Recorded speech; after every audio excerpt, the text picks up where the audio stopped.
minute, I hadn't finished eating my eggs.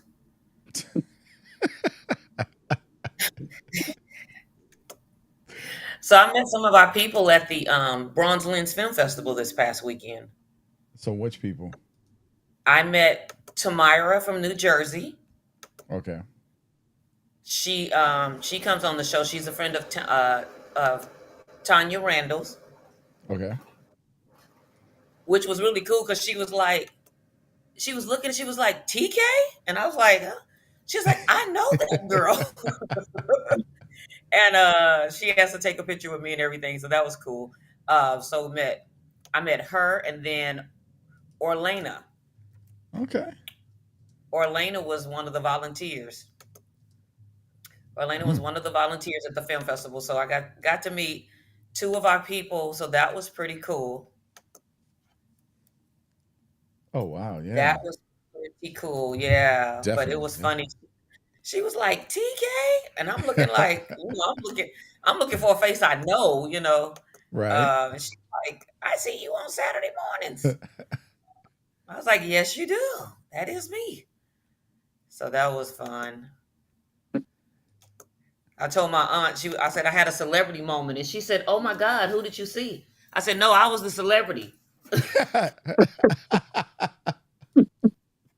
It's funny because you people don't think about you as being anything other than just you. Just you. Yeah. You just you.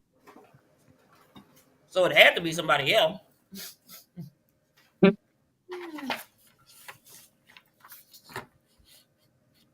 Oh yeah. All Definitely. right. Good morning. Good All right. Good morning. morning, everybody.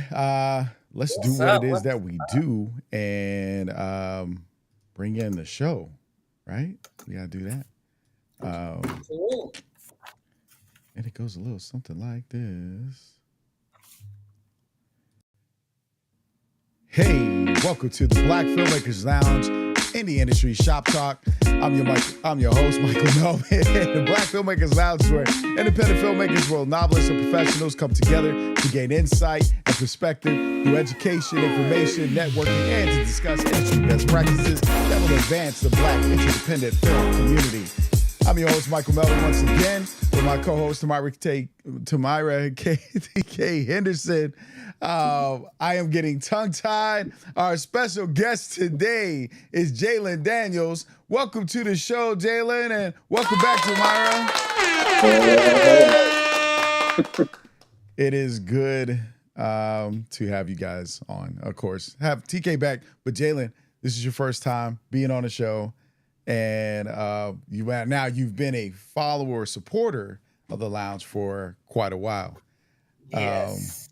So we appreciate you, first of all, for Of course, of supporting course. and following. And we also now appreciate you coming on, joining us. I'm going to let TK take over from that aspect because I want her to do her, I want her to be back. You want me to be back? I want you to Listen, be y'all was gonna back. let me go out like that. I didn't even have my lipstick on. I was still eating my egg. And I was like, oh my God, I don't have lipstick on. But see, y'all supposed to be my people, but it's okay. Maybe like TK, you lips. I thought Nothing. you were going for the natural look. I didn't know if your lips were supposed to Nothing. match your No, hair. because you look like a potato chip on screen. You gotta have some kind of color on your face, but you don't know that. But anyway, that's a woman thing. So it's all good, but yeah, I thought. So anyway, yes, we would like to welcome Jhalen Daniels. Jhalen Daniels is an actor, a producer, and he is also an entrepreneur. I met Jhalen Daniels on set on a movie called Preaching Life without Live? hope. Life Life without Without hope. Hope. Mhm. Look, there's been so many. Okay. Life Without Hope, director Leo Daniels, starring Columbus Short, Erica Peoples, and Lyric. Another Erica, I forgot her last name. But anyway, Mm. so we met on set, spent a lot of time just conversating and stuff, and ended up connecting. He is actually one of the main actors in my film, and he is also the main producer. He has helped me develop Jade over the last 2 years. He does um, a lot of stuff. He's one of those. Jhalen is a super creative. Mm-hmm. He is a super creative. He can sing, he can act, He's tech like he is one of those super creatives, and at his age, he's done so much in regards to events in Florida, where he's from. He's done a lot of events. He's done plays. He's done concerts. He's done shows. Like he is one of those one of those compelling young men that you are just like, wow, like in 20 years, like, oh my God, like you are definitely going to be. But I'm just going to read a little bit. I pulled off his website. Genius Studios, God has given him the vision for a studio. So he has a lot of TV shows and story ideas that he has over 100 and something now. I know. I don't even want to ask what the number is, but he has a lot of great ideas. But just pulling some of the stuff off his website, powerthegenius.com, Genius Studio emerged as a dream realized by Jhalen Daniels, driven by the desire to bring captivating stories to life, founding on a strong commitment to creativity and excellence. The studio has quickly gained momentum under Jalen's visionary leadership. The Mm-hmm. passion for storytelling, coupled with a strategic approach, positions Genius Studio as a rising star in the entertainment landscape. As the story of Genius Studio unfolds, it promises to be a captivating narrative, rich with creativity, talent, and the abominable spirit of its founder, Jhalen Daniels. So, There you welcome, go. Jhalen. Welcome, Jhalen. Thank you for having me. Thank you. Thank you. He also does Pitch Deck's website, like everything. Everything. So then So, we should get you to come on and do a pitch deck seminar. Oh, look, TK pushed me into that. Yeah, that's all on TK. She pushed me into There that you one. go. so yeah, I mean, it's the visual creativity that he has. You know what I mean? And it Mm-hmm. worked. And I was like, somebody asked for a pitch deck, and I was like, shoot, I know somebody that can do a pitch deck. And then when he did theirs, I was like, he did a couple of different. He was hired to do a couple of different pitch decks, and I was like, Jay need an upgrade. So he did Jade, but everybody compliment. I mean, the pitch decks are so mind blowing. But anyway, that's just part of his creativity, and like I said, he's just a super creative. So he is just good at a lot of things, and that is, a blessing. So while we're while we've been in kind of this state of since the strike and all that stuff, Jhalen has been doing a lot of research in regards to the state of the industry, and Mm-hmm. so he wanted to come on. We wanted to come on and wanted to have him on, just talking about the state of the industry and a lot of things that are going on right now in our industry. Even though as independent filmmakers, we feel like, oh, it doesn't affect us, still being in the know of the industry, because I don't think all of us want to be making Tubi movies forever. At some point we want to elevate, as well. Not necessarily a studio movie, but in regards to distribution, maybe one day a limited theatrical release or a theatrical release. So Mm-hmm. just talking about the industry and just the state of it right now. Is All that right. is my go now? Cool. That's your Yeah. go. Okay, cool. Yeah. No, yeah. Picking up back on what you said, about being an independent filmmaker, I think a lot of times we're like, oh no, I'm on the outside, I'm good. But even with us being on the outside, of the Hollywood system, we still very much need it. We're using their platforms to put the movies on. Tubi is still a Hollywood platform. Just because there's independent filmmakers on there does not make it. Mm-hmm. It's owned by a huge Hollywood corporation. So it's like, even with that, we have to be very very much aware of what's going on, because even though a lot of us, we have a lot of successful independent filmmakers, there's not one that comes to mind that can afford a platform as big as Tubi for other independent filmmakers. Right. And to get it to that level, to actually have the connections, to get the advertising partners and all those things. So we still very much need them, but we have to know how to get in the system, enough to where we have our own control on what we're doing, but at the same time we can still use the system to our benefit. Mm. Okay. Yeah, because I look at it all. I guess for me, there's this great exodus happening in Hollywood right now with a lot of new studios popping up from different actors and other producers. I think it's really more affecting California than the actual, I want to say, Hollywood industry to me, because that we learned from that industry. We learned its behavior, its operation. So Tubi has been rising when it comes to subscriptions and streaming. Like its popularity is now surpassed Disney Plus and all that, and we Mm-hmm. can probably contribute that to, because it's right under Netflix, and it's probably going to surpass Netflix because it's free. The only other social media or platform that is above Netflix is YouTube, and again, it's free. I mean, there's a free aspect, but now there's a paid aspect, but it was free. So, what are your thoughts on that? I mean, I wholeheartedly agree. And even I was telling TK yesterday, even with Tubi has some of the highest numbers, you know, after, YouTube, Netflix, then it's Tubi. And I was telling TK one of the craziest things about Tubi is even with them having the highest numbers, they still haven't reached profit. Mm, And that is what's very crazy to see. You have all, because I believe it's 74 million active users per month. And to still not have hit the threshold yet is it's that's yeah, interesting. But yeah, I mean, we have to get to, we have to still somewhat know. And even like you said, with Hollywood uh kind of being shut down a little bit, it's trickling real bad here in Atlanta too.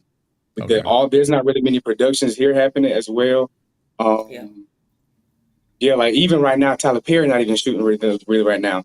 So it's there's a huge like reset going on. I think it's a prime time for independent filmmakers who have the resources to start shooting and start getting something out there.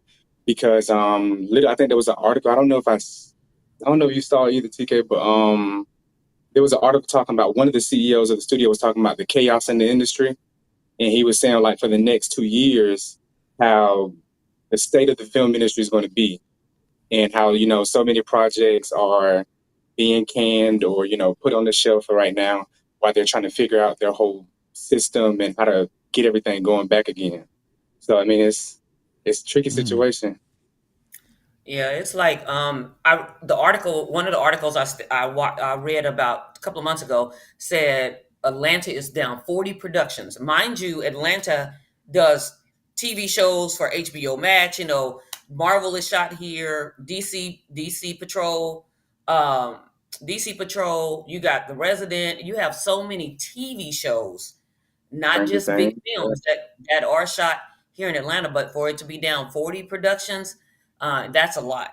And also, one of the things I wanted to point out is that I watched a filmmaking platform thing. What was it called? I can't remember, but the guys were talking about how um, it's funny because these independent filmmakers they're making $20 million films, mm-hmm. and it's like it's kind of funny. But anyway, they said that a lot of independent distributors closed in the last year and a half. So that was interesting. So when we talk about independent filmmakers and that ain't got nothing to do with me, like we say, you still, like Jalen said, you still gotta know what's going on, because I didn't know that until I heard this last night, that a lot of independent distribution companies have closed. So Mm, that, you know what I mean? So that mm-hmm. kind of changes the game a little bit. And maybe it is because of streaming, but for them to close, it's part of the shift in the game that's happening. It's still part of the shift. Yeah, I felt streaming was gonna implode on itself. Like it's not a totally sustainable entity, Mhm. because when you really think about it, the actual listener or watcher, let's take music, right? Most people can listen to music for free. You just go on YouTube, watch the video, create a playlist. It's free. So do you need to subscribe to a Spotify or Apple Music? I mean, I do because it's part of my cell phone account. It's built into it, so it doesn't really cost me anymore. Mm. But how many people are doing that? My my wife, she goes on YouTube and listen to music.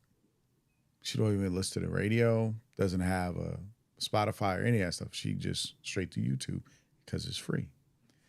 So how can you sustain me watching movies? Let's take kids through proxies or websites for free, and think the industry is going to be sustained. Like people are going to get paid, they're going to get checks. We've all seen the actors post their 7 cents, $13 paychecks from residuals for syndications and stuff. But if you can go watch a syndicated TV show on some sites for free, Yeah. so I think the past mistake might have been, and correct me if I'm wrong, what you guys think, was thinking that when Netflix came, that was a unique anomaly. And when all the other studios saw how well Netflix was doing, they pulled their content to go create their own platforms, not realizing that if you have too many platforms, it'll hurt you. Yeah. And so I think that's where the implosion has started to occur. I mean, what's Yeah. your And thoughts? Netflix, because Netflix started off, they started off taking out the home entertainment portion of the film industry before they even got into streaming. And that was already tricky there. But I think I always say this all the time, Netflix created a monster Right. because of the whole thing, is keeping people at home watching TV and watching movies. But the thing is, when large film studios used to make on an average 20 films a year, and you think about that, Netflix is making over 56 films per year because you have people staying. Your whole motto is to keep people at home, and that's just film. That's not even including series. Your whole motto is keeping people at home watching TV. So you have to constantly make content just so that way people can stay at home to watch it. And you're making more content than the money that's coming in. Because yes, Netflix is, a profitable company, but Netflix makes 32 something $billion and their profit margins is less than 10% of that. Yeah. So it's when you look at it like that, it's like, they really created a monster because you got to keep up with the demand that you created. And when so many people are sitting at home, waiting for this show to come out, you put a whole series all out at once. They watching that in a whole day, something that took you months to make. They're watching it in a whole day. Right. And so, you got to make another series after that. And it's like this, because I feel like these streaming platforms really would have just been better being an on-demand option versus getting in the content, like, original content game. But I mean, it's challenging because there's a lot of money left on the table, but at the same time, for Netflix, there's a lot of money left on the table, and even with other studios that put their stuff on, there's a lot of money on the table. But Sony was like one of the smartest ones. They didn't get in the streaming game. They just said we'll continue making content, and y'all buy it from Actually, us. Did Sony they get got into it? in, but they had to get out. Like they Okay. were one of the first ones to hop in. I don't know if anybody remembers. I still have it. They have a streaming device, Sony streaming device, and they started their own platform. They were first to pull from Netflix, but it didn't work. And so they got Mhm. out of the game. So they got out before they put too much money in, and Yeah. yeah, smart. Yeah, because we look at like the beautiful channel Peacock. I always say it every time. Peacock is I think there was like the next 3 years they may hit profit. They've skimmed down to like $1.8 billion in loss per quarter, and eventually they'll hit the black. And HBO Max and all these other platforms that are just constantly losing money. Even Disney Plus, losing money every single year, and it's like just make the content. Don't get in this. Don't get in the war trying to fight with Netflix because I you know what? That's the thing. It's like everything's television once again. We're just paying for commercials. We're just paying to watch commercials at this point. For $6.99, you can get Netflix, right? You can right. get Disney Plus with Hulu and HBO Max added in. Well, Max added in with Disney Plus for like $15.99 or $16. So, what do we as independent filmmakers need to be thinking about? Like, because you got a lot of independent platforms popping up left and right, constantly. And unfortunately, I can't support too many independent platforms. Yeah. And the reason I'm not in support of it is they want to charge the content creator, and I'm against that. If I spend my money to make the content, and you want to show it to gain an audience, I'm not going to give it to you for free. I can do that myself. Right. So I don't back that mentality, because pay me a licensing, or let's come up with an agreement, but you got to prove that you making the money to make that agreement. And Right. to me, licensing is a better way. I mean, yeah, as independent filmmakers, it's really, really, really, really important that we, for those who do have the resources, if you can, because like I said, we're going to go through a whole reset. That means some of the largest productions, not I mean, largest studios, will not be putting anything out. So when you think about that, that means it's a good time for those who are independent, who don't have to wait on nobody to film, to say, let me go ahead and be that, because people still going to be watching TV despite the industry being on hold, and that in the production part of it, people still going to be watching Netflix, people still going to be watching Tubi and all these different platforms, and expecting to see something. Because I mean, in film, the film industry, those who work in it, we know what's going on, but the average person, they don't know anything about no reset of no chaos in the industry. They don't understand any of that. So, but they're still expecting for something to come out. So this is a great time for independent filmmakers who have the resources, make something. And because your competition, you don't have to compete with Kevin Hart, and you don't have to compete with Tyler Perry, because there's nobody else on there. Right now it's a whole bunch of independent filmmakers, and it's a beautiful time to get in the game, for real. That's why I started looking at it. I'm like, yeah, it's a really beautiful time to get in, because you're going to get a different type of spotlight, because you're not surrounded by the people who spend $100 million to market it. So They were talking about on that panel too. Let me tell y'all what panel it is. mm, Hold on a second. But they were talking about that the reset. They're talking about the reset is not gonna happen. I mean, like it's not gonna. It's called. It's the rap book. If you know about the rap book has a different.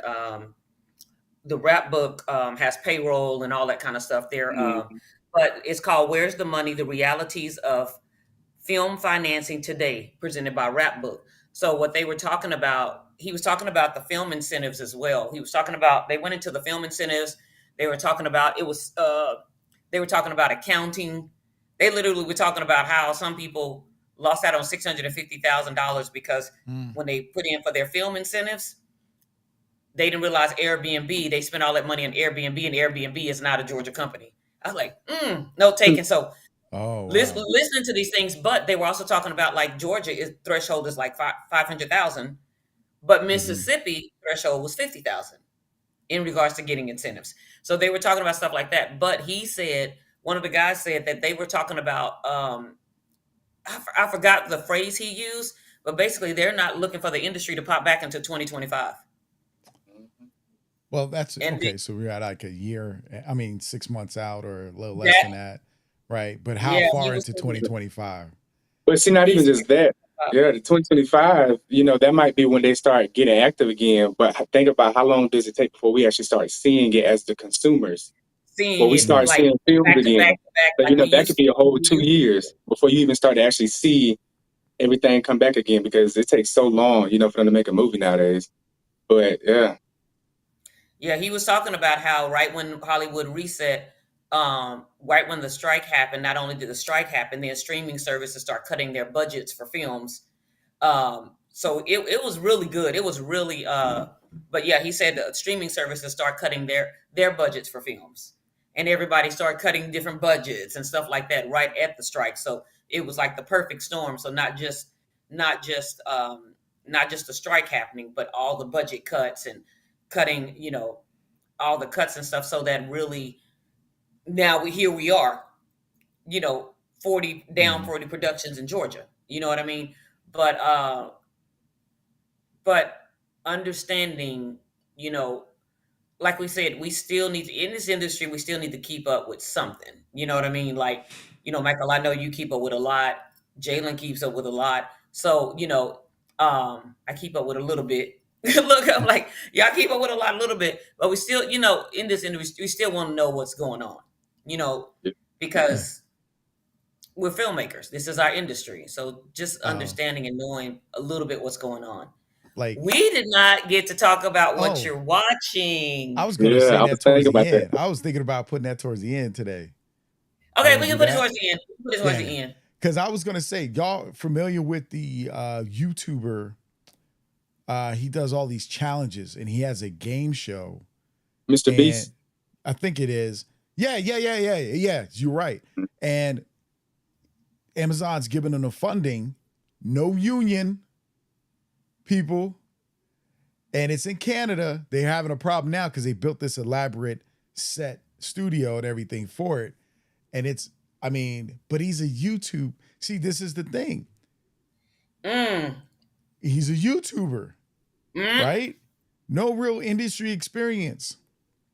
No, like, and yet he's gotten, I mean, what, probably double, close to triple digit millions for this production. Like, it's Yeah, it one was of a the hundred. most Yeah. expensive. Yeah. And he has And, no experience. but he And, has, because he yeah. has that following. That's what they're looking at. But yeah, he's been because he has like the toys and the candy and all this stuff, and he gains at least it's like nearly 1 billion viewers a month. Mm-hmm. So Hollywood, they just follow the money. They follow before actually they just put a whole bunch of money into it just because it shines bright. But because I seen, like, I don't know if you saw, but like I know this is not really just film, but like there's a podcaster who just got like $100 million deal with Mm. I can't remember which platform it is, but she got like $100 million deal, and yeah, it's like, well, whoever they see that's shining, they just Because like, let's throw money at it. because I think and I think we've missed the part as filmmakers. We've forgotten what film really was about for Hollywood. It's a commercial. It's a large, long commercial. They sell cars through it. They sell alcohol. They used to sell cigarettes. They used to sell food through movies and TV shows. That's what they are. And you don't just see ads when we see a commercial. We see the ad when we watch the movie. If you think about Transformers, it was Ford and Dodge and Audi. Like the Right. same parent company owns those vehicles, and that's why they're in the movie. So it's kind of like I could see why the industry aims now towards a lot of influencers because they sell product. The Kelsey brothers just got $100 million podcast deal with an Amazon studio.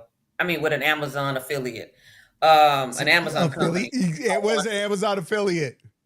Product Wondering, sales. called Wondering.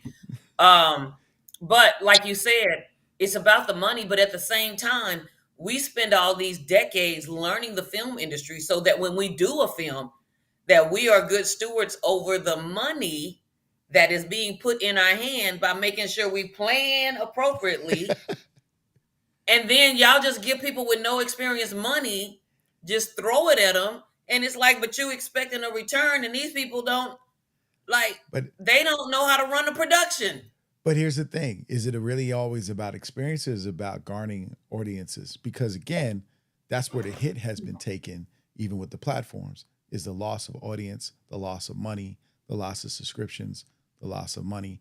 Where's your audience at? And then is your audience spending money on the products that are within your film or your platform? Because think about this: we're talking about Amazon, who has bought a studio, MGM, who is producing movies, producing now Mr. Beast, doing all this stuff.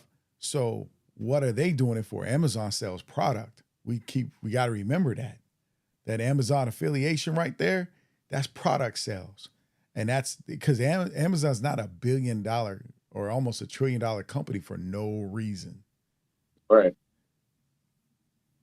And see, Amazon can take losses. Like they spent like 26 billion. They spent like 26 billion in just content before they even made a single dime. And they were not sweating because I believe Amazon makes like $560 billion a year. So when you look at that,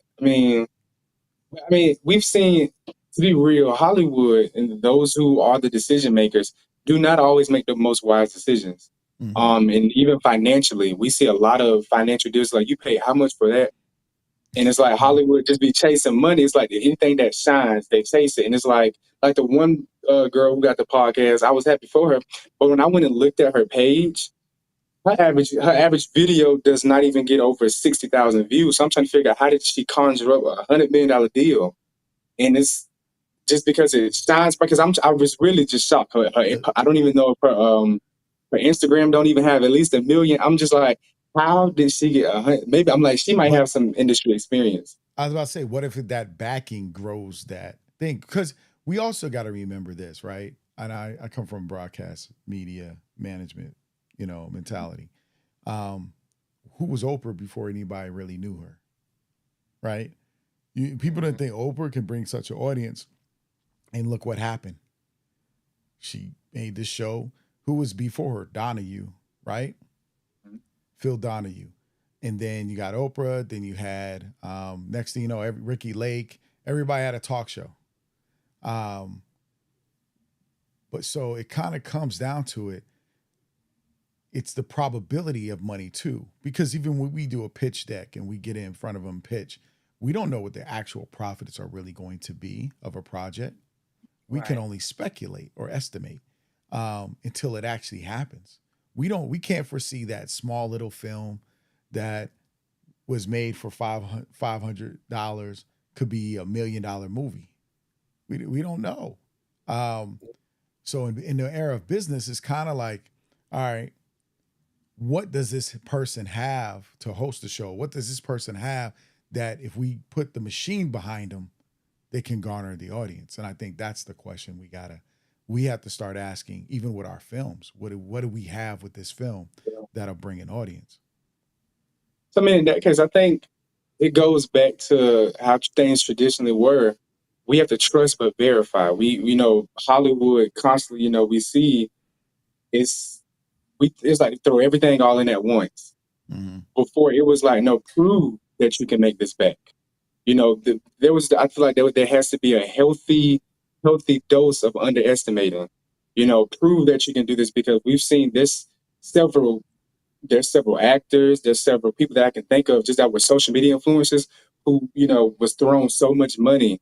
And we look at them now, I'm like, this is what we threw all our money at. And we threw so much at one time. Like there's one dude named King Batch.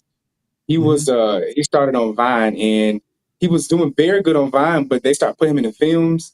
And it's like you just start literally seeing they was throwing so much money towards this dude to do this, do that. And it was like you see things like that. It's like we gotta go back to trusting and verifying. Like, Oprah with her show, like you mentioned, even with Oprah with her show, we know good and well that she didn't get that much up front. We know they didn't invest that much. It was a true of earning your spot. And it's like now, like the girl who got the podcast, she because I believe, she has like, a consistent, 60, 70,000 people. Mm-hmm. But at the same time, it's like there's people who without the financial backing who are who are getting way more views than that. And I mean, looking at Shannon Sharp and his average video at least does 1 million. And you look at But that, and that's now. that's Because without some remember, large financial. Shannon Sharp, when he left ESPN, he was suffering for a little Mhm. while until the Cat Williams episode, right? And then Well, that Cat just Williams like blew the up, and third. everybody Who was wanted to get on. the huh? So, So yeah, and that's what it takes. It takes that breakout moment, and we never know what it is. It's all about Yeah. we're not. Yeah. You know what it is? Being strategic. We say it on the show all the time. We A lot of us, the thing that Hollywood has been is strategic, right? They're gonna fail. Like what we tend to look at is we worry about the failures. You're gonna fail. Failure is normal. What they say, the most successful people have the greatest numbers of failure. So Mm. if Hollywood itself has more bad films as it has great films, but we as an audience start picking out from it, right? I mean, I'm just speculating here. This is Yeah. my perspective, because I go from studying Hollywood from the beginning. It was just Ford Motor Company.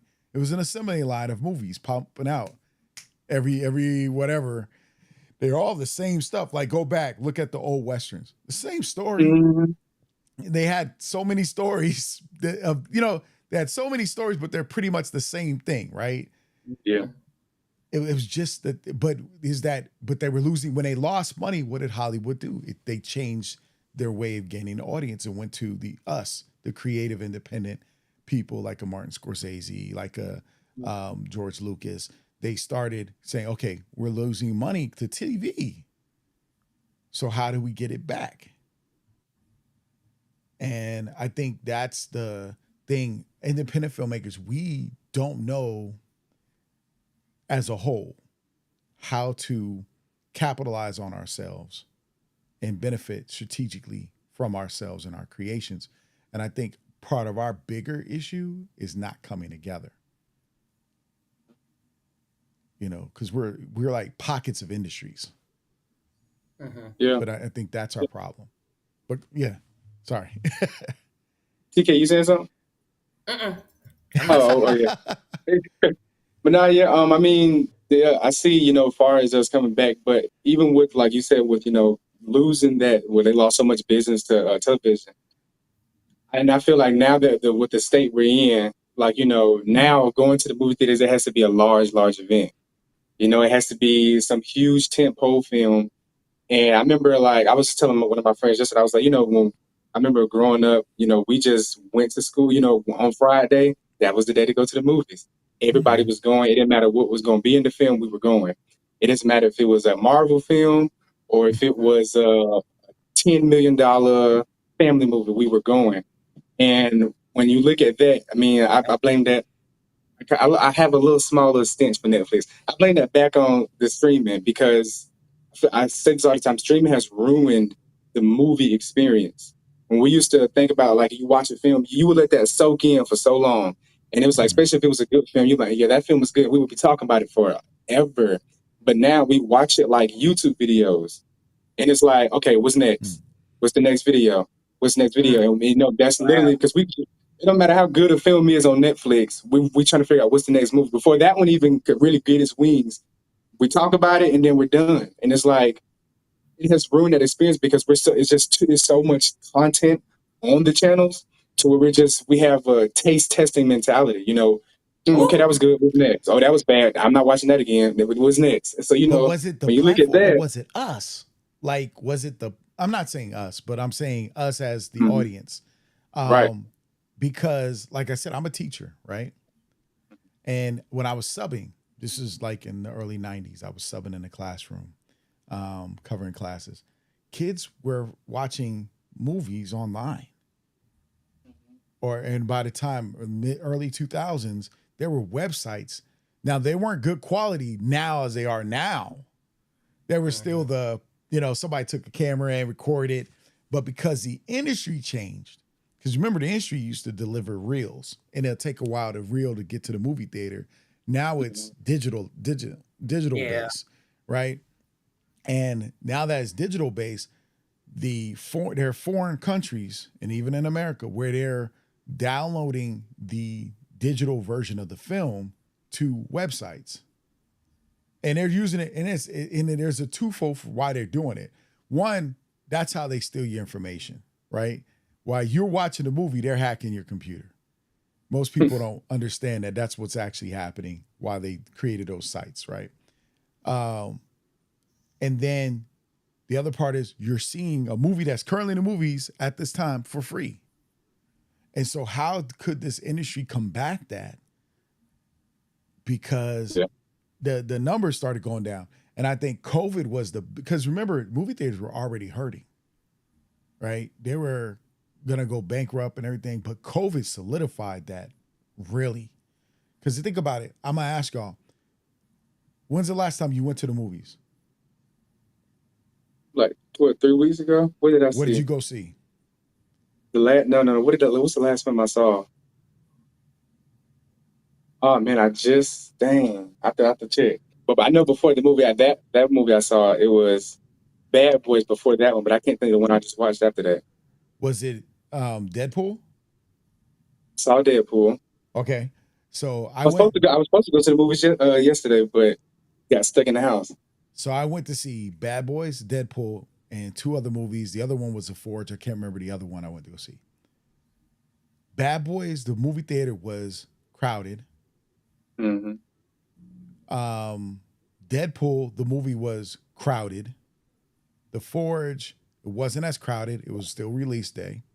And the other movie wasn't as crowded. So that's the thing, right? You had that 50-50, but we knew two were guaranteed blockbusters because who was in it? Planet of the Apes. And Yeah. so the problem is if you go sit in a movie theater now, right? When stuff comes out. Because like right now, what was the thing? This movie is the number one movie. It's made 20 million this weekend. You're like, yo, number one, 20 million. When that happened? Because number one was like 100 million over the weekend. Yeah. Tiki, I think we talked about that one time when I was like, I'm like, that's, they was like, oh, this movie did this. I'm like, that's not what, that's nothing to be proud of. But I said, that's just sad to see that, the number one, the standard for number one has gone so low. And that's why they were so shocked to see any movie that did $100 million over a weekend, despite how much money they put into it. And that took my whole streaming rant. Mm-hmm. We're streaming, think about it, even when we had Redbox, and now they're about to shut down. But when we had Redbox, we still had a whole bunch of content to choose from.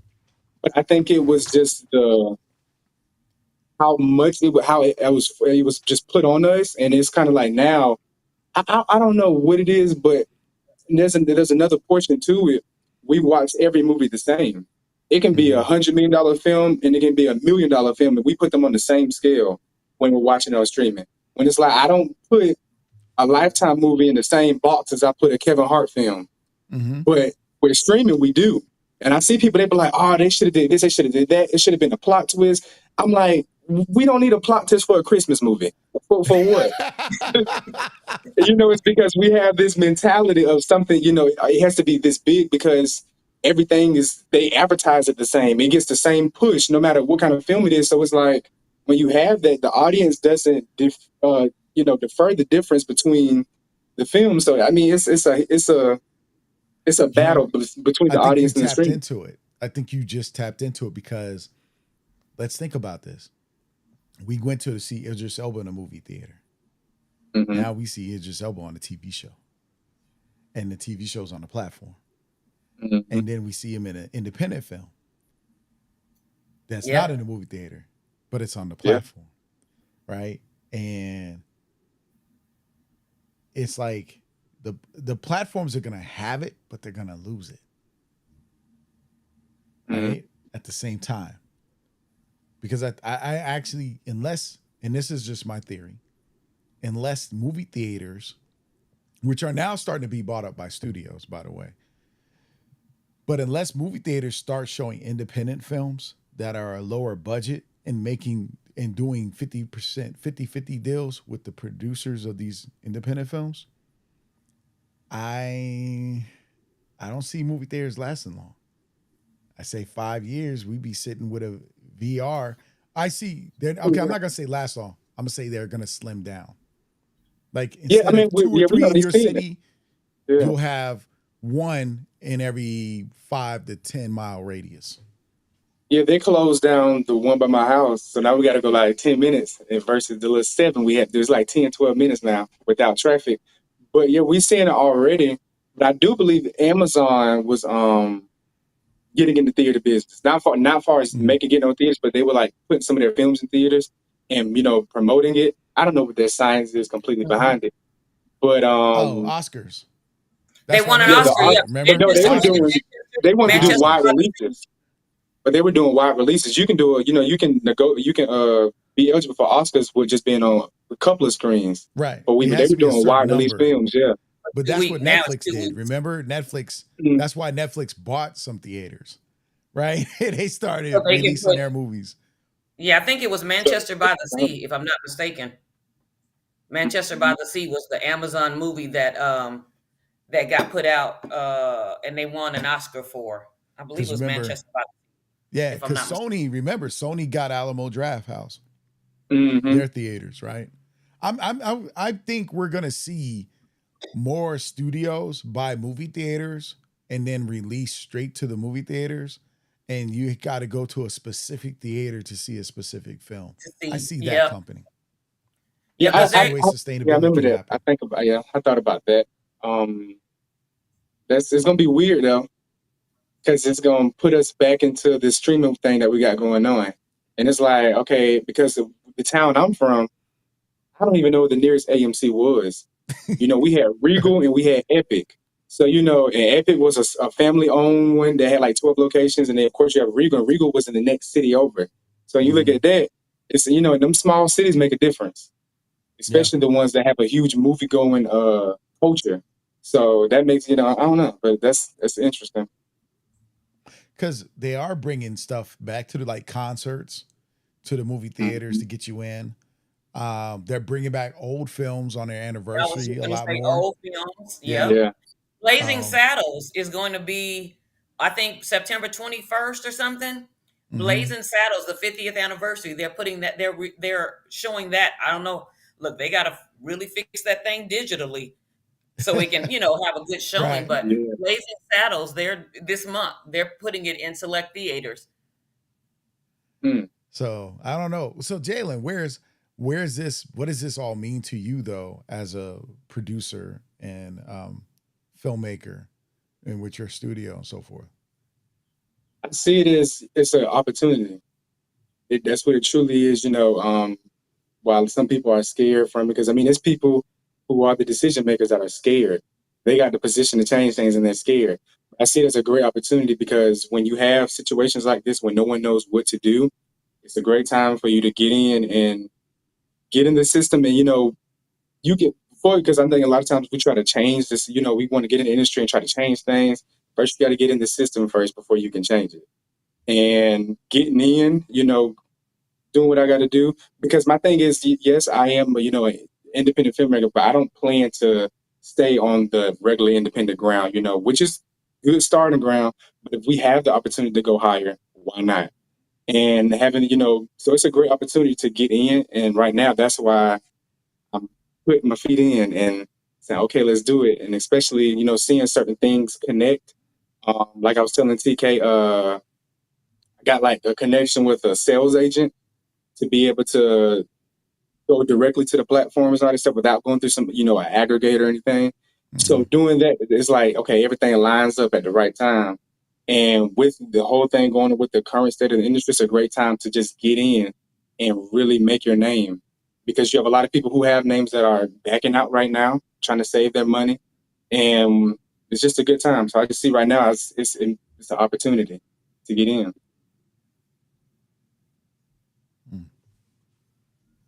Any thoughts, Yeah. CK?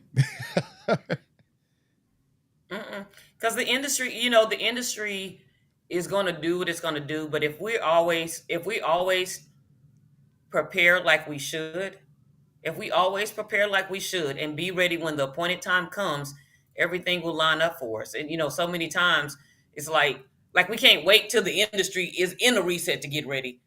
We should have already Yeah. been we need to already be preparing for the next reset. You know what I mean? And that's Hmm. that's my biggest thing. I'm always talking about stop praying. I'm big on stop praying for stuff. I don't care what it is, and you ain't preparing for it. My Mm. my I know somebody, I'm not gonna say who. I know somebody was like, I think I should take out a business loan. And I said, which they have a business that they're preparing and everything. But I say, well, what are you gonna do with the money? And she was like, I don't know.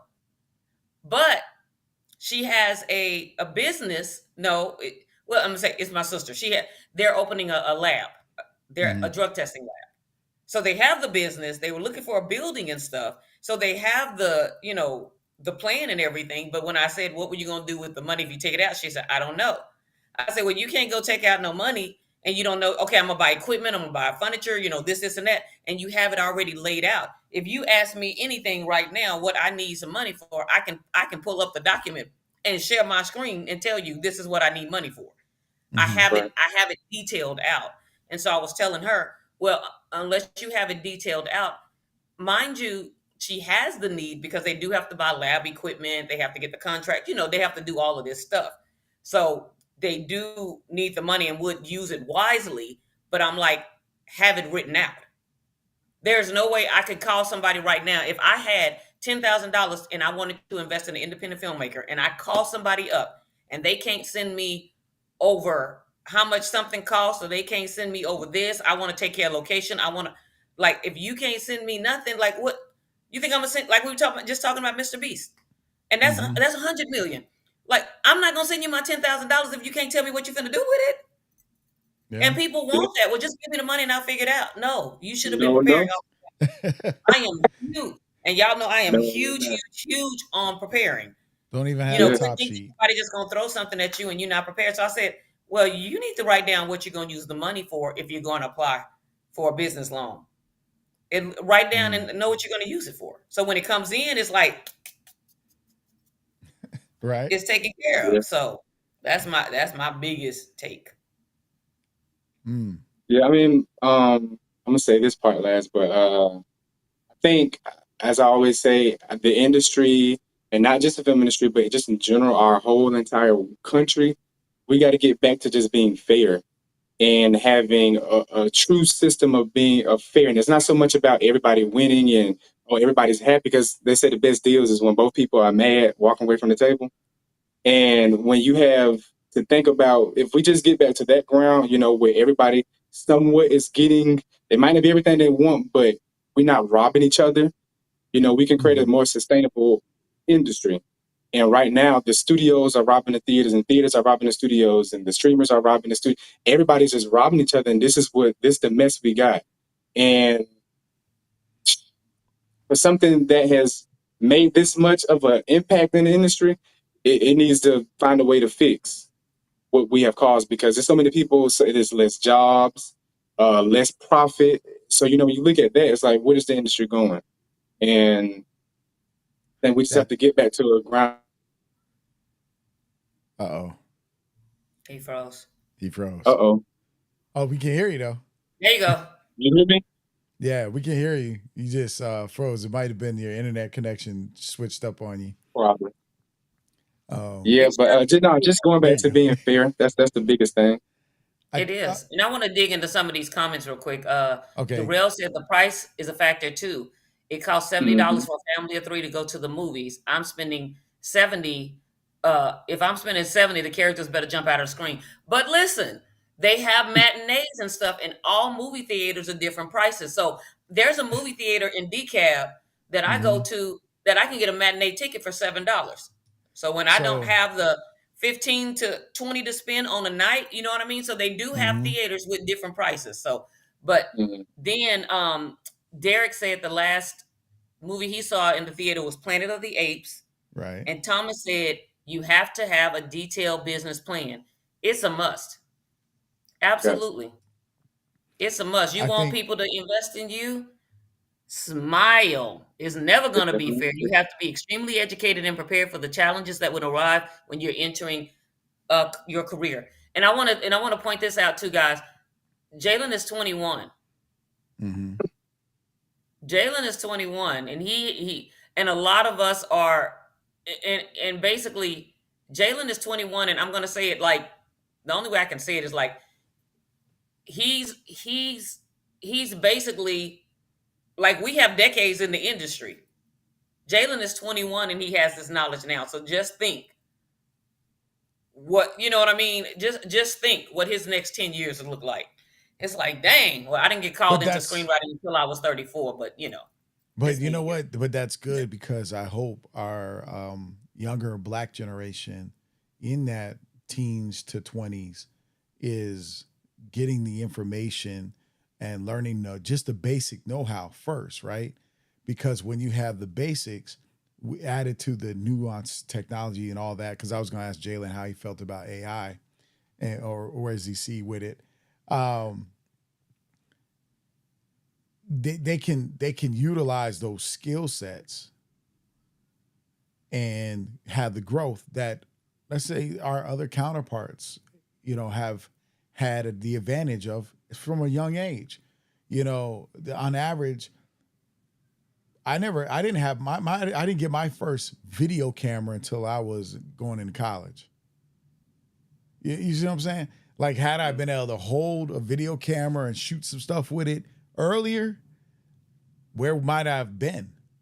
Hmm. And so we don't think about or consider those things. Where I've had students who their parents bought their DSLR camera and now they have their red camera or their Black Magic and they're in 20, they're in their 20s. And you're like, but the affordability of that equipment is now too, it's cheaper than a used car or around the same price. And so they can get out and make quality productions, understanding the basic skills. And that's where a Jhalen comes in, And that's also why we're here, TK. You and I, Yeah, to educate, and I know mine is educate and inspire, but it's being able to, and I know one of the things, so I know young women or women anyway, so that's a whole nother story. So yes, so yeah, the things we're being set up for in regards to the generation, and then you have someone like Jhalen who's in the generation you're going to be teaching your peers. We're Mhm.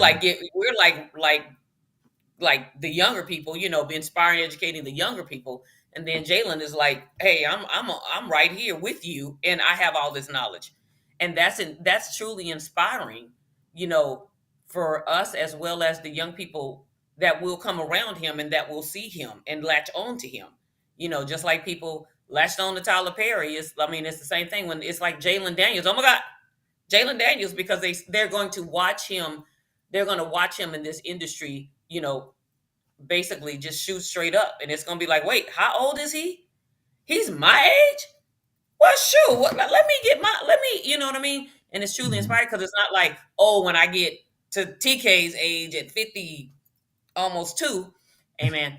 Um, being able to, oh, I can't wait till I get that age to then. Now it's like I got somebody doing it my age, and that's truly inspiring because now now I see somebody on my level that can do it on my Mhm. age level that's doing it. So that means I can do it too. So that's going to be a big, that's going to be a big influence, of course. Everybody seeing you. Oh, Jalen dropped out for a sec. He dropped out his Hopefully internet. we get him in here. um, he might just need to plug in. Sometimes it's better to plug Well, in. it was fine, and then all of a sudden he Yeah, was it fine. started All of a acting sudden, and it switched wonky. a couple of minutes ago. So All right, something Jalen. switched a couple of minutes ago. Let I don't know what happened. AI. Where you at? Where you at with this AI With movement? I think there's two sides to it. We got to know which parts are tools, and which parts do we have to be mindful of. I don't think it's as much as a threat as we seen it a couple of months ago. Where we was like, oh, the studios, and we saw Tyler Perry stopping the expansion of the studio. I'm gonna say this, and I don't know if but he's not stopping that expansion. I've been on the studio a lot, and that expansion is not stopped. That was just to get the public attention. But as we can see, like there's many studios being built Mm-hmm. despite the talks of AI. I mean, my granddad, he moved way down south, like the border. It's like this small little beach town. And he was like, they're building a studio out there. And we're looking everywhere. There's being studios being built, Covington, Conyers, all around, just in Georgia, especially. So when you look at things like that, it ain't going nowhere. Especially if the people who are building the studios are the ones who can uh, be the person who can say what it can AI do and what can AI not do. Mm-hmm. I think we're good. I just think we have to know, it has to be a fair share of the AI. It has to be enough to where it's like, okay, it's helping, but not at the point where we're trying to take away jobs or take away what this, taken away from what it is. Because I mean, we all know it can't replace no writer. I don't care how many scripts they download on it, it can't replace a real writer. You can't place a real right. Yeah, Can't replace Yeah. me. it'll Can't. just lead the way. You can't replace TK, not at all. Definitely not at all. Um, because it's just gonna make cookie cutter movies. I mean, Mhm. let's just be real. Every industry, there's every type of thing in the film industry that's in the real world. I mean, world industry. Film is real world. But like if we go to houses, right? You have your custom houses and you got your cookie cutter houses. It's not going anywhere. But so you're gonna have cookie cutter scripts that are, you know, scripts that are the same story, just maybe the characters are black, maybe they're Asian this time. It's cookie cutter. Same stuff happens. It's just how you put it together. Then you'll have your custom made scripts, and that's when you're gonna hire an actual script writer because you want your script more tailor made. as possible, Mhm. Right. right? I think it'd be If good for kids shows. Those shows like Disney and Nickelodeon. It might be able to. I don't think it should, but it might. Be able to fit in that realm. it lacks something, here's the thing, if you are a person and you just ask AI, because I've asked AI to write a script and it's It's very terrible. generic. Very You better terrible. read it before you do. if Come on, you we're gonna do a Well, if you you table think don't about. read. read through that Uh, script, this is the script. you might get Oh disappointed my starting gosh, filming. You're right. This no, it's perfect. And then nah. it is really really bad. Like I use ChatGPT for a lot of stuff, but oh my gosh, ideas, anything. No, it's terrible at that. You really have to feed it all the information, and it's like it types out this stuff. What do you think? I mean, I think it's good because I'm the one who came up with it. But it's yeah, AI is yeah. I mean, it's not good at the because I And mean it it doesn't writes a have real certain life way. experiences. Yeah, it writes a Yeah. certain way. It doesn't understand Mhm. slang or certain um, vernacular that is not like Yeah. it has certain words it's just gonna use all and you know it's AI. Like Yeah. I was gonna say too, they're opening a lot of studios in Texas, around the Austin mm-hmm, area, San Marcos, Hill Country Studios. There's a lot, but mm-hmm, Texas A&M is building an AI studio. So it's Mm. like all of these studios, we have some studios in Austin, Spiderwood Studios. There are studios in Austin Film Studios, Spiderwood Studios. It's a lot of film studios in Austin, and they're opening two big ones: Hill Country Studios and San Marcos. But down the street, like I said, Texas A&M is building an AI studio. mm, interesting. So, but even though they're building their AI studio, these people, like you said, are still building these other studios. Mhm. So that news is all Yep, together. yep. So they're not seeing the AI as a threat to put money in to build these huge studios. So that tells you a lot right there. Yeah, Mhm. it has to learn from I think somebody. I think it was just about getting the government's attention so that way we Mm-hmm. can step in so that way it doesn't go too far. Because there has to be, anything without any type of governance is not going to do well. I mean, like when they build the Bugatti car, without a governance, that thing would literally fly off the ground. But Mm-hmm. it's everything has to have some type of regulatory, and I think that's what this whole thing was because it is AI is not new, but the form that is coming in now into the industry, it is fairly new. So there has to be some type of regulation, and a lot of times regulation doesn't happen unless people lose their jobs to AI, and this huge things happen. So I think it's more of like no, let's regulate it before it gets to that point.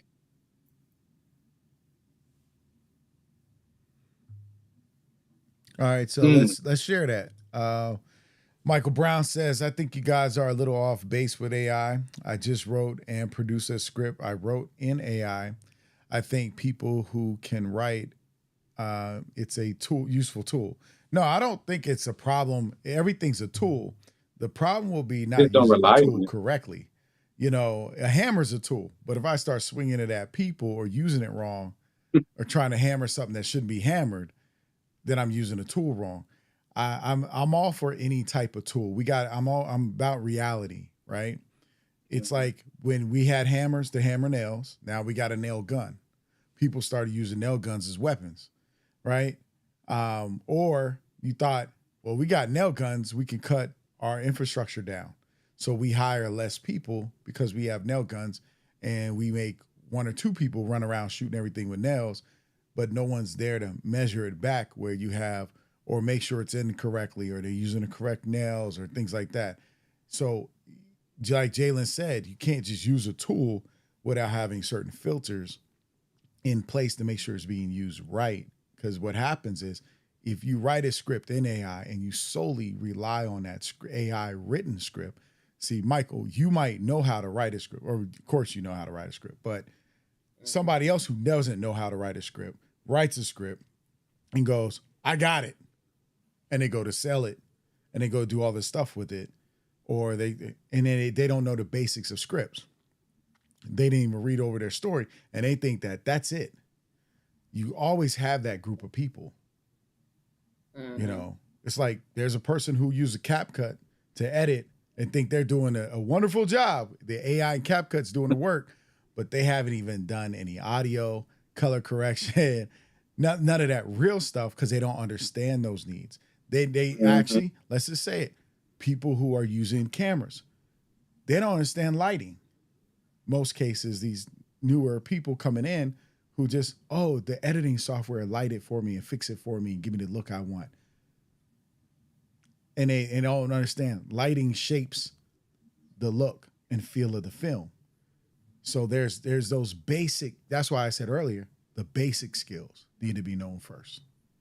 So Yeah. I don't know. Right. What do you guys think to that? No, I agree. Just what you said. Like Michael Brown, M. Legend Brown knows how to write a script. So you know how to write a script. So you're putting in AI. AI is more dependent on you giving it the story to write versus you depending on AI writing your story. So there's a difference. So like you said, when you know the basics, you know how to use the tool properly. Mhm. And so I think also because, like I said before, AI does it's not a real person. It doesn't have the experiences. It doesn't, have the certain things that we look for. For certain lines, how a line is supposed to be delivered and what they're supposed to be saying. AI doesn't know that. It just, it's given prompts, but it does not know exactly how life is truly lived. So without that, I mean, like I said, I use ChatGPT. It's downloaded on my phone. I love ChatGPT, but you have to know how to use it. You got to know what is it good for. You got to know is can I what parts can I keep, what parts can I not? Because I even with I write and all that stuff, and there's some parts I'm like, okay, sometimes I might ask it, give me a better way of saying that, but that's about the most it's gonna get from me. Because the far as the as far as I've seen where I just want to see, seeing where it would write the whole scene out, and it is if you just without actually really intervening in the while it's doing what it's doing, it does not produce a good script. But if you prompt it well enough, it can be very beneficial. You might have to change a few things here and there, but it's not. I don't think no tool is to be heavily relied on for everything. Like you mentioned with Amen. a hammer is meant to hit nails. It is not meant to screw. It is not meant to be cooked with. You can't. No tool has been. There's not one tool in this world that we can even say that it's good for everything. So you have to know Mm-hmm. what to use the tool for, and then know, how much effort to put in for what and what to allocate to the compartmentalize for this. But you just have to know what to use the tool for and what was it made for. That's the biggest thing. Hmm. And so Michael said because I used Claude AI and I was able to put all my scripts in it. So you put all your scripts into the AI Um, To learn from it. and it learned how to write. That's scary, but and then it learned how to write down to the tempo. Like we just said, you taught AI how to write for you. Some we're talking about, and the opposite is like I said, AI writing for you because you don't know how to write. You taught AI how to write, so it's just use like we said, using the tools correctly, Mm-hmm. using the tools correctly, and understanding. I don't know if I will ever use AI to write a script, um, but I don't know. I mean, I don't know. I I think don't know. I have so many originals right now, but I'm working on those. So I think that I'll we shoot have my to first be script too. careful. That's what I think. I think we got to be really careful of using those tools. Oh, y'all got frozen on me. Y'all maybe y'all might because need to We can plug in, jack in. um, now. It just changed. Like yeah, I don't it know just why. changed. Yeah, I don't know why I did that or what's going on around me. But again, the key is to learn the tool and Yeah, to understand the tool and how useful it can be. But you got to be careful when the tool does all the work and we do nothing or there's nothing left for you to do because it's doing all your work. Um, exactly. and you always got to have checks and balances. Every industry, everything has to check. You gotta if we let computers build cars, you still got to have somebody go behind it to make sure things aren't missing or we're done right. Because I don't know, but I think everything is flawed in some way, shape, or form. You yeah, could I have mean it's something man that's made. Yeah. 99% correct, but that 1% can do some damage with millions of It's people. man made. Mm-hmm.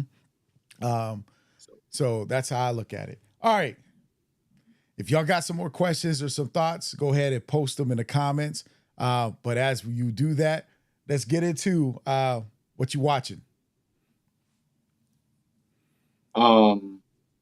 PK, you want to go first, ladies first? You the guest.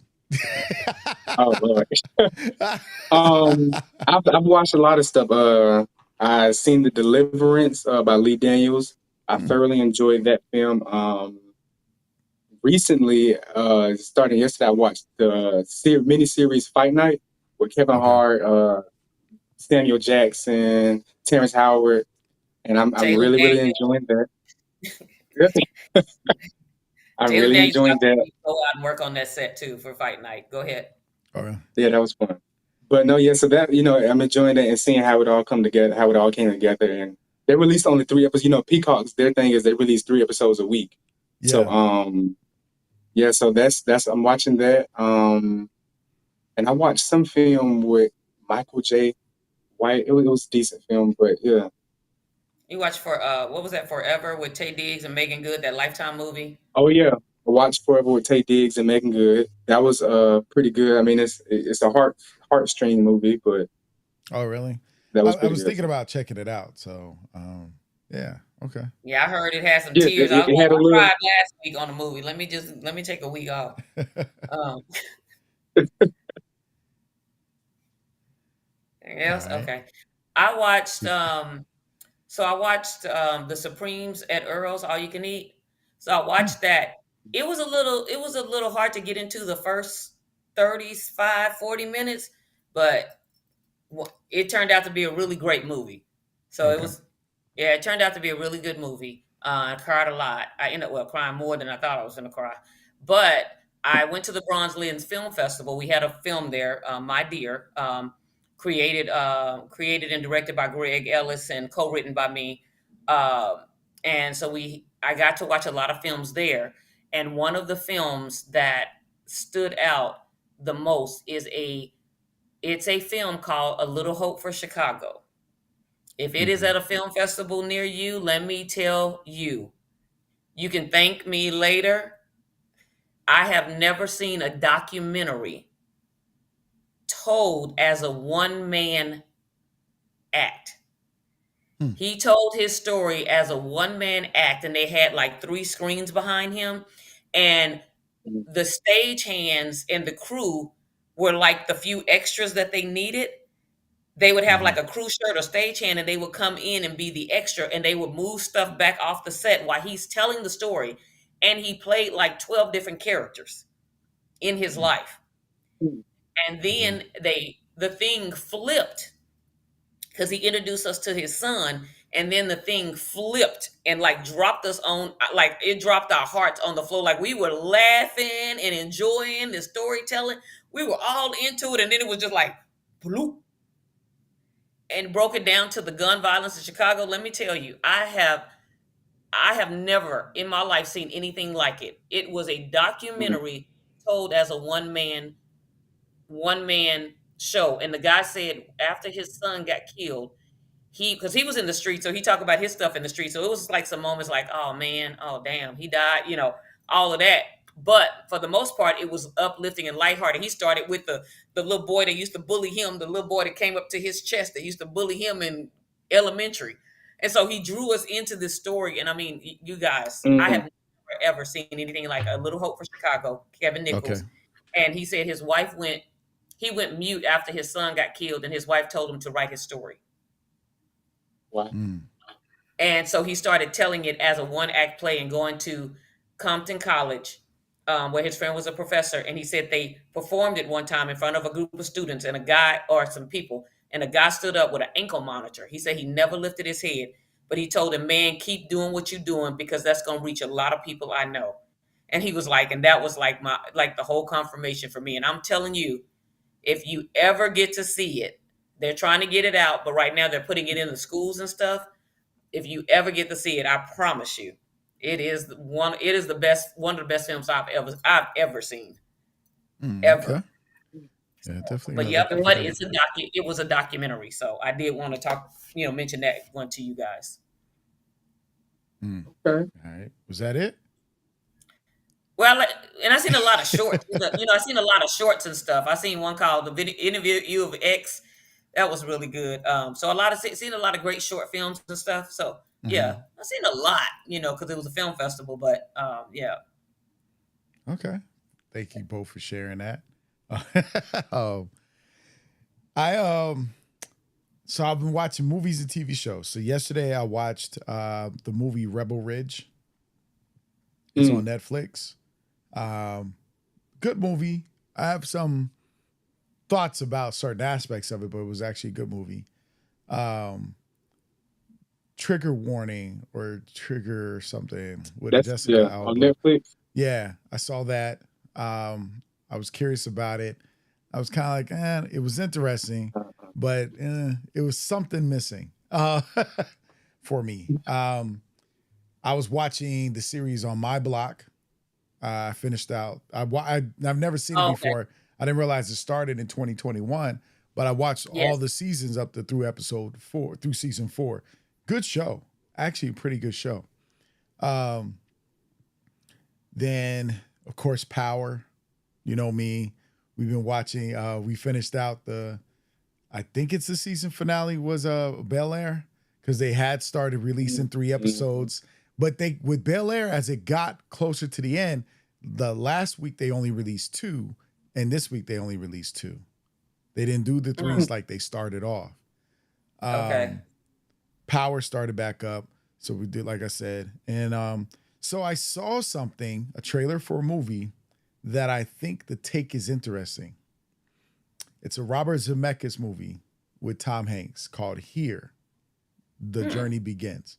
And it's basically the camera stays in one spot as time shifts through this family of generations, like starting from dinosaurs all the way to modern society.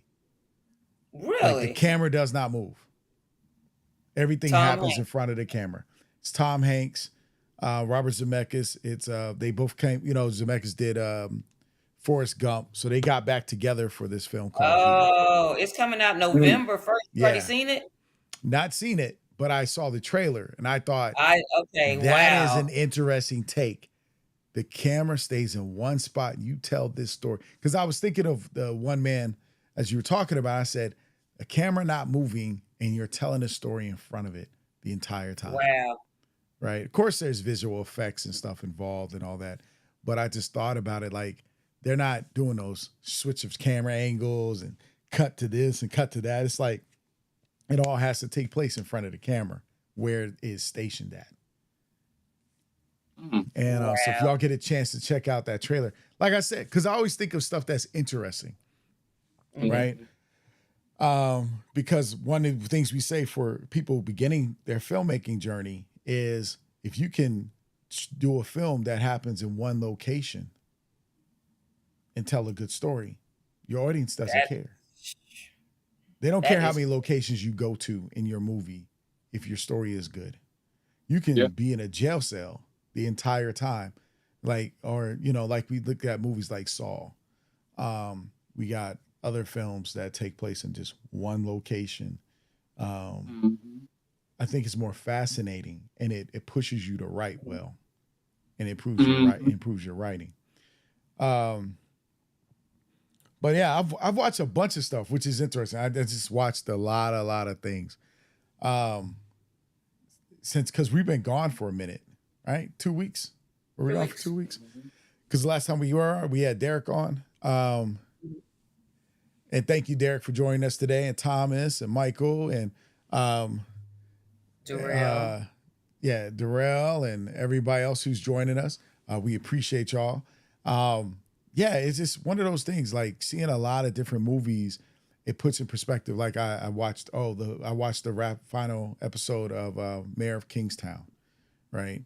Um, so it depends on the stuff you're into because I can watch something that's funny. I can watch something that's serious, comedic. That's what I liked about on my block. It was a Yeah. perfect blend of drama and comedy. Was it like a Degrassi?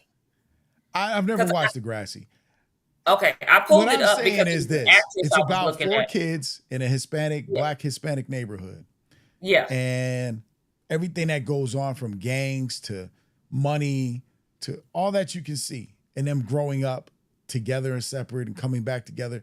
All this stuff happens, but it's a perfect blend of Hmm. drama. And when I'm saying drama, like serious moments, people dying, right? And comedy. And I'm sitting here like, whoever wrote this, they make you think. Now there's some predictable moments and stuff because it's a TV show. But at the end of the day, Hmm. it made you feel various emotions throughout the entire show or episodes that you feel for a character. And I said, that's good writing to me, right? Because that's what writing should do is control your emotions. When you should feel sad, it makes you feel sad. When you should laugh, like it can make you. The thing I'm saying is they made you feel sad a couple moments ago, and then it made you laugh 2 moments later. Like you're like, why am I cracking up? Like, hold on a second.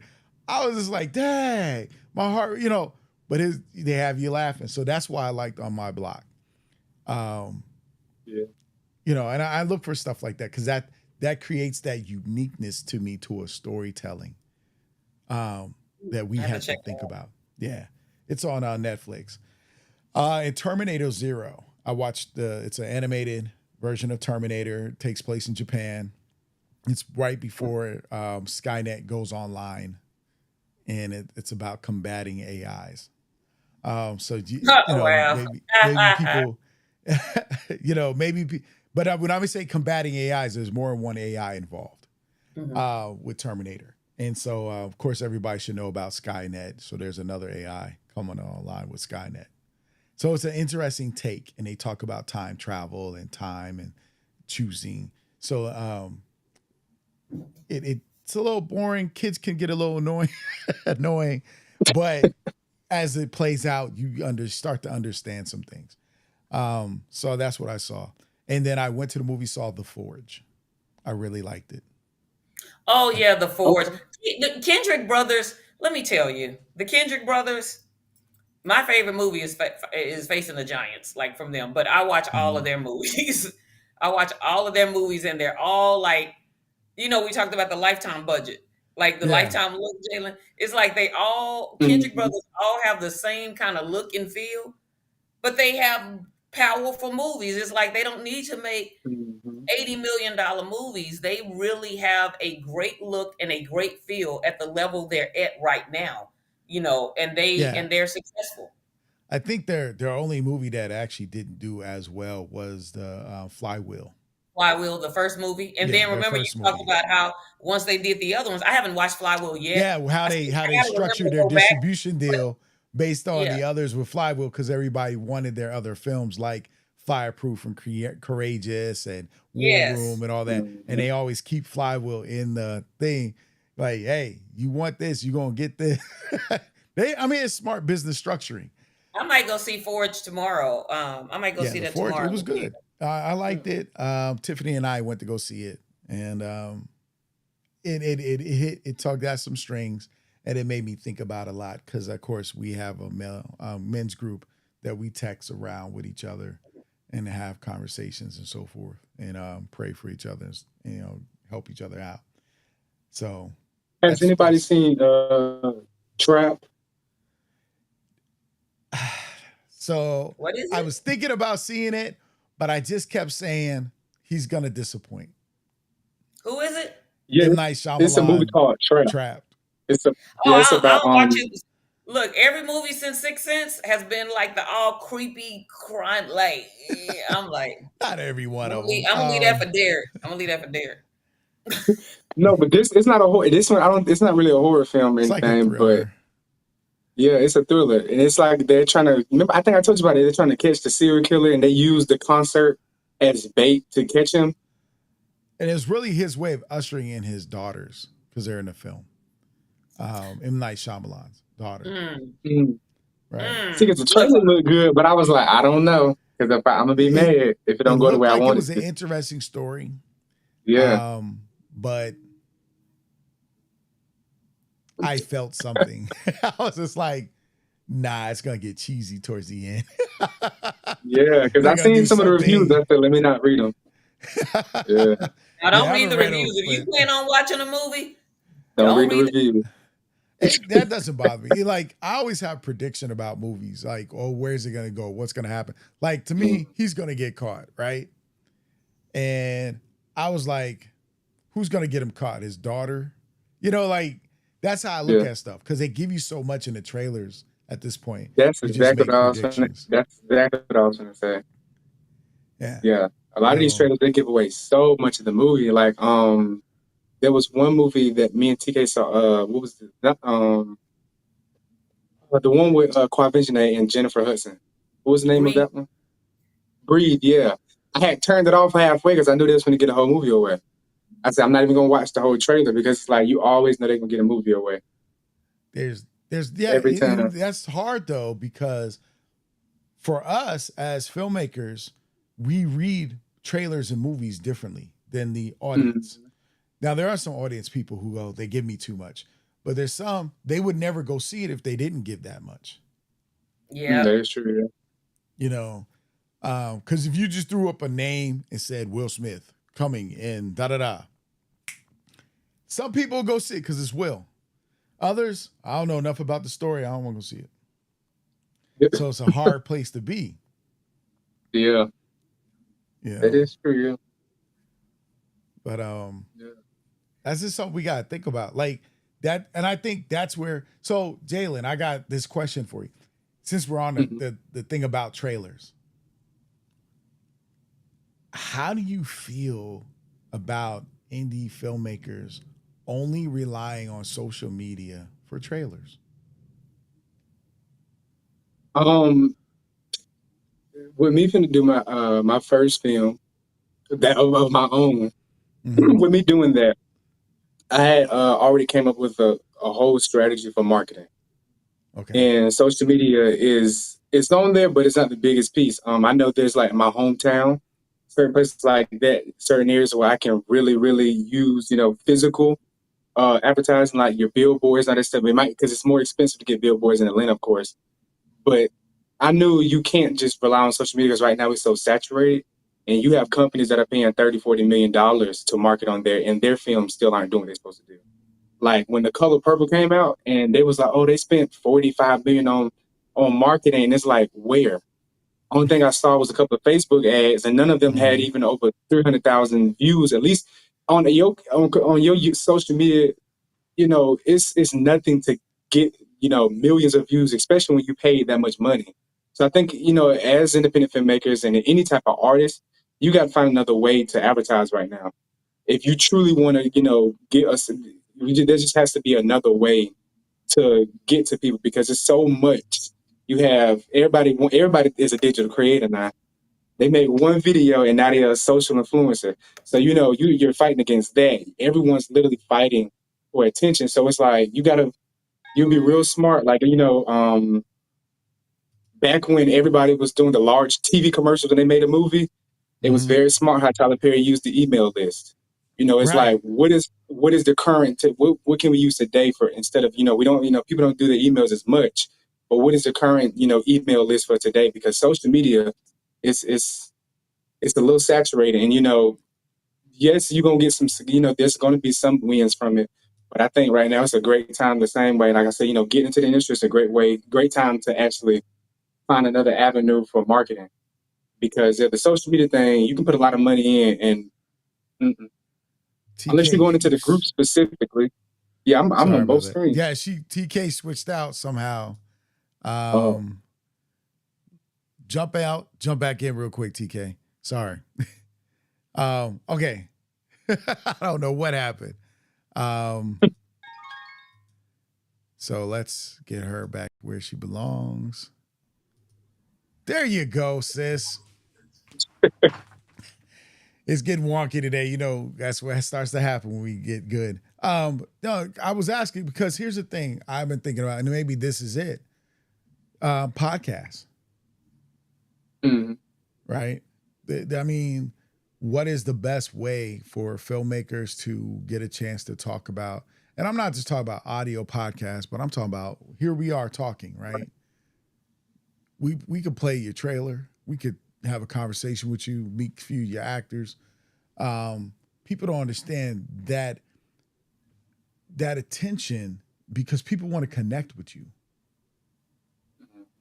You know, like TK said earlier, you're 21 years old. You got some guy in high school talking about, I want to make my first feature film. Even though you've been on sets for a minute, so you've built that skill set, right? And those connections.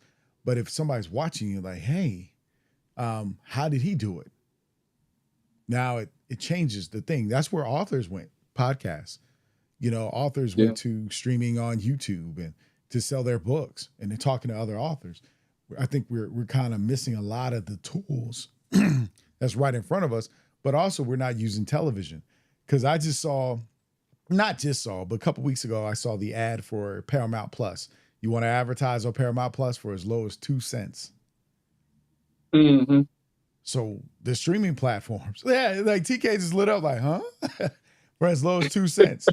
And I was like, yeah, the streaming platforms I'm are running there. commercials.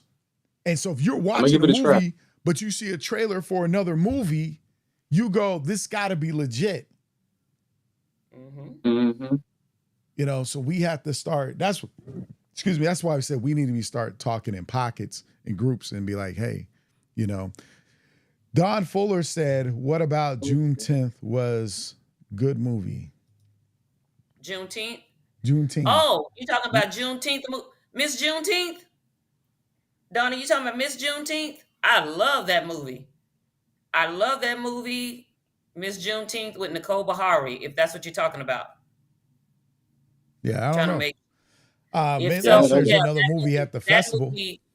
That movie was so authentic to Texas, and they didn't have a lot of makeup on because in Texas in the summer we don't wear a lot of makeup because it's too hot. And it was so. And Nicole Bahari actually went and spent time with a family in Texas. She actually went and spent time with a family in Texas to pick up the dynamics and stuff, and it felt so authentic, being from Texas and where we celebrated Juneteenth and Juneteenth pageants and stuff like that. It was so authentic. So if you're talking about Miss Juneteenth, great movie. I love it. Yeah. And So, while we're talking about the advertising, I got to say this. As independent filmmakers, it is very important about the branding of our films. You know, that's a huge thing because you know what I mean. Like I've kind of learned to turn the filmmaker off of me when I'm watching a movie. I've kind of almost mastered it because now I can watch a film and I'm like, I see a lot of mistakes and I'm like, it's okay. I don't like kind of look past it. But I've literally sat there and watched, you know, when I'm in the room, my aunties and cousins, and literally watching them scroll through, and they were like, I can tell that movie ain't it just by the cover. And it's like if the people who ain't got no experience in the industry at all, if they see it, you know, it's okay. You have an issue for real, and it's like we have to be very mindful of the branding of our films. Make good movie covers. I mean, there's too many resources. While we're talking about AI, there's a lot of resources with AI where it will create you a nice movie poster, you know, for nothing, you know. So it's for little to nothing. So it's like, or if you know how to do a little graphic design yourself, Canva has some pre-made things where you can go. So it's like, you know, really because. I mean, yeah, we got to. That's one of the biggest things because that right there will defer. You might have a really great story, but because the movie cover, people are going to judge off the first thing they see, and when they see the cutout, and Fiverr. M. Legend Brown got a cover made so good from Fiverr one time. It was $5. We are the worst at movie covers, and I'm sorry. If the movie cover looks trashy, I'm not watching the movie. I'm sorry. Unless I know somebody or know who in it, like somebody like I know like actors or whatever, I'm not watching it. I'm sorry. The movie covers, there's no it's reason important. why we can pay $5, $10 or do it or find somebody to help us for a few dollars or $100. I don't care. Make a good movie cover. Like you do all of this work, all of this research, all of these resources, all of these people putting in time and effort, and then you throw up a trashy looking movie cover. I'm sorry, I can't take it. Yeah. I can't. Yeah, you gotta look at I your feel like posters, your that one movie cover is sheets. almost up there with the trailer. No, I mean it's all the sell. Like I think that was the biggest, and see that's why I say we got to look at the basics because when we used to go into video stores like Blockbuster and Errol's or the mom and pop ones, we looked at the cover of the VHS or DVD, and that determined if we wanted to check it out that night. Because I Yep. mean, at the time, you're paying $3 to $5 to hold on it for 2 nights. You're like, hey, oh, it's got to be worth it, right? Because what was the average person back Right. then, earlier in time, was making about $5-6 an hour. So you're not just gonna be spending that money just to be like, Because you just um, can't turn Yeah. it on and turn it off here. We took time to make sure when we picked it up and left the store, we read the back. good Okay, well, I synopsis. think this is Yep, gonna be a good good. synopsis. And Yeah, and that's we took our time Mhm. to pick movies. Now, like you said, we're just flipping through, but it's still the same. It's still the yeah. same to me when it comes to movie covers. I'm flipping through. Oh, look at that. Oh, hell no. Like I'm moving. Yep. I'm not doing it. I can't. I can't even see I'm myself. trying to tell you. So Oh anyway, my gosh. Some of these movie covers be looking like the programs for funerals. I'm like, what is this? And I nah, think it we has got to to do better. match it. And I hate that it is in our culture, but we got to do better. We got to do better with I, that. and I think some of us are getting to the point. I made my first mistake, my first film. I didn't do a photo shoot with my actors, right? I didn't bring a photographer on set to take pictures while we were Yeah. filming, and I pulled from the images from the film. Now, I did have a graphic artist who could redesign my cover to make it more compelling to reach its audience. So that was a plus for me. When I did the second project, I'd already had my head what I wanted to look like. I had a theme of my style, so silhouettes was going to be a part of my style. I think I broke it with the last thing I put out as a poster, but or last couple things. But I wanted to always stick with silhouettes, some type of silhouette inside of my cover because it just was going to be my signature motif. mhm. Um, so I think we have to think about that. Like we are in a like as independent filmmakers, we are in the best place. I mean, we get to be creative and not no one's telling us you Yeah. can't do that. Don't do that. It's more of testing it amongst your people. When I do a cover, I text TK, Jacoby, my boys, and I said, which one you like? I made three or four different covers, and I said 1, 2, 3, or 4. Which one do you think will grab your attention? Yeah. So maybe that's the thing. Find that pocket of people. Definitely. All Yeah. And right. speaking of, I'm gonna say this one last little part, Go but ahead. I noticed here in Atlanta, because they shot Fight Night here, they have been doing a lot of advertising around the city. So like a lot of the abandoned buildings, they get like huge murals that say Fight Night on it. So everybody's like, Mm. "What's that?" And then they're going to go, finally looking it up on Peacock. So that's been, that's another thing. They got one The in big people Midtown. are getting a little bit more creative. So we definitely got to be more creative. Oh yeah. That's the thing. I just that creativity right there. When you got it at your fingertips, use it. All right. So we got your 60-second jewel. What we gonna do? Be, Because be Jalen's real like, wait, quick. I just finished talking. Y'all gotta give me a second. Are you ready? Okay. While he waits, my 60-second jewel is we are a month out from the Black Independent Filmmakers Association first annual film festival in Inaugural. Houston, Texas. Mm-hmm. Inaugural film festival in Houston, Texas. If you're able to go support, if you're able to share, if you're able, even if you don't have a film in it, you can still support film festivals. I used to go to film festivals all the time with no films in them, just to support the film festival. So if you're able to attend, definitely want to support Thomas. It's October 3rd through the 6th. They have put a lot of work into this film festival, so we definitely want to support him however we can. So if you're able to go, please book those flights.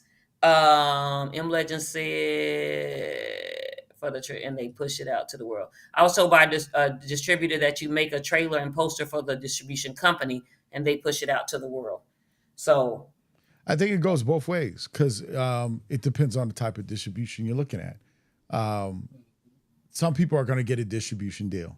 Everybody's not going to get one. And a lot of people are aiming their films. If they don't get a distribution deal, they still got to sell their film that they made. So, right, Yeah. you got to think of both. I mean, Have 2-3 trailers. That's how I look at it. What do you think? I say this, and I'm a, we should be looking at what the industry of Hollywood does as a practice and look at it ourselves. They put out a teaser first. They have at least 3 trailers before the movie's finally released. By the third trailer is usually the final trailer when the movie's about to be released. Mm-hmm. So if that's their structure, as independents, we should be thinking that type of structure. And we shouldn't just be editing our own trailers. We should have somebody come in and edit it who's not attached to pull out the meat to give the story the power that it needs for its voice for our audience. Because sometimes we can be too attached and say, oh, I want this scene, I want this shot, and that's not what's selling it. Yeah, definitely. We definitely are attached to our stuff. I know. I'm gonna have to be like, I already know. Yeah. Cool. All right, 60 Jhalen, what you seconds. got, brother? I'm gonna go back to kind of what I originally said in the beginning. There's definitely something going on in the industry, and there's a lot of people who are decision makers that are coming out. And as they're coming out, while those doors are opening, that's the best time for us as independent filmmakers to run in. Because when those doors shut back, then we're back where we are. So when they're running out, go in and be the change that you want to see. Very good. Thank you for sharing. Appreciate it. Reinvention. We're forever reinventing ourselves in this industry. And I think from the conversation today, the thing I pulled is not just research, but being able to be aware of what's going on in this industry and how it impacts us as independents, and decide where you want to be. Are you comfortable?